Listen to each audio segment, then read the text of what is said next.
susmadım. Sadece seni doğrudan sevdim. Geceler sübhe kadar yazırdı dünya susanda.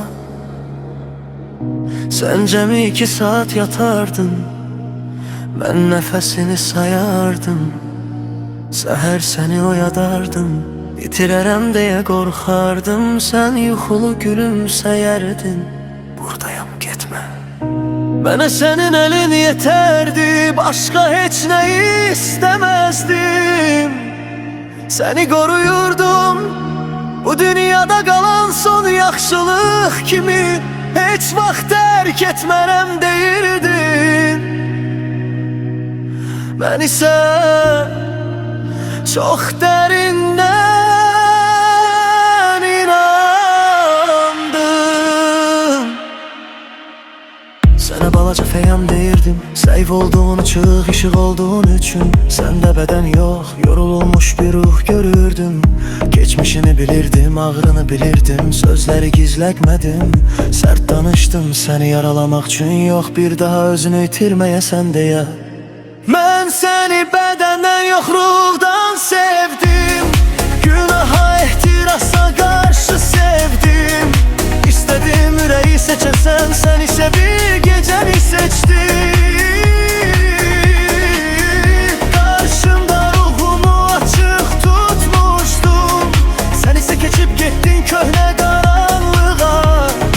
Əgər bu ağrı deyilsə, bəs bu dünyada ağrı nədir? Sen yaxınlıq istədin mə həmişəlik, qorxusuz yalansız bir sevgi. Sənin də mənim kimi sevməyini gözlədim. Sən isə gözləməkdən yoruldun o yazdı və sansındın. Mənə söz, ona bədən verdin. 2 həyat yaşadım eyni yanda. Mən istədikcə sen yaşayırdım. Kör görənə səni yalvardım, eşidirsən ağlamadım, ruhumla xahiş etdim. Sonunu bilirdim, bu bıçağın ara vuracağını görürdüm. O səni atanda sən ona yox, mənə əsəbiləşdin. Çünki mən haqlı çıxdım, sən isə bunu qəbul edə bilmədim. Mən səni uşaq kimi sevdim, hesapsız oyunsuz saflıqla. Məni çağırırdın, gəl apar məni. İndi isə sanki heç olmamışam. Yolu keçəndə zəng edirdim, mənə vacib idi sağ salamat olmağın. İndi gecələri tək keçirirəm, heç kim soruşmur necəsən. Gözlərindən öpəndə evim titrədi, evini tapmış kimi.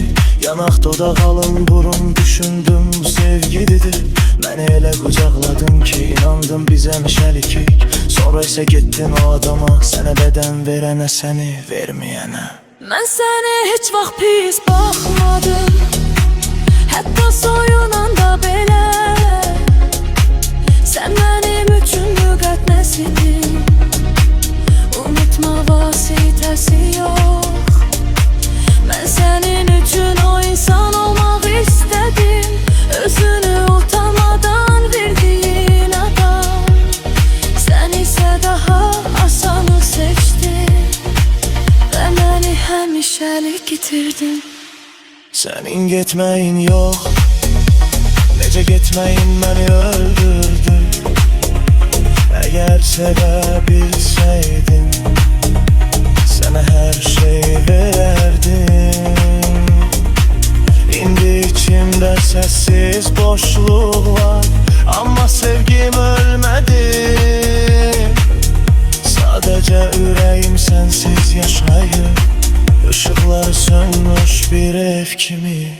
Əgər bir gün istiliyi xatırlasan,